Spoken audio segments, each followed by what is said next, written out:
పరలోకానికి వారు చేరాలన్నా తల్లిగా తండ్రిగా నువ్వు ఆత్మీయంగా జీవించాలి. నీ జీవితాన్ని ఆత్మీయంగా బలపరిచే సంఘానికి నువ్వు వెళ్ళాలి. నిన్ను నీ కుటుంబాన్ని వాక్యముతో కట్టగలిగినటువంటి సంఘానికి వెళ్ళాలి. నీ బిడ్డల జీవితాలను సరిచేసి వారిని మంచి మార్గంలో నడిపించగలిగినటువంటి వాక్యం ఉన్న సంఘానికి నువ్వు వెళ్ళాలి.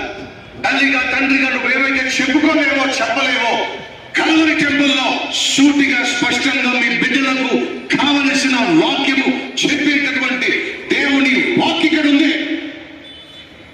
నీ భార్యకు నువ్వేం చెప్పుకోలేవో, నీ భర్తకు నువ్వేం చెప్పుకోలేవో, నీ కుటుంబాన్ని ఎలా నువ్వు కట్టుకోలేకపోతున్నావు, దీనంతటికీ కారణం ఏమిటో తెలియచేసే సంఘం ఎలా సరి చేసుకోవాలి, ఎలా భర్తను, ఎలా భార్యను, ఎలా బిడ్డలను బాగు చేసుకుని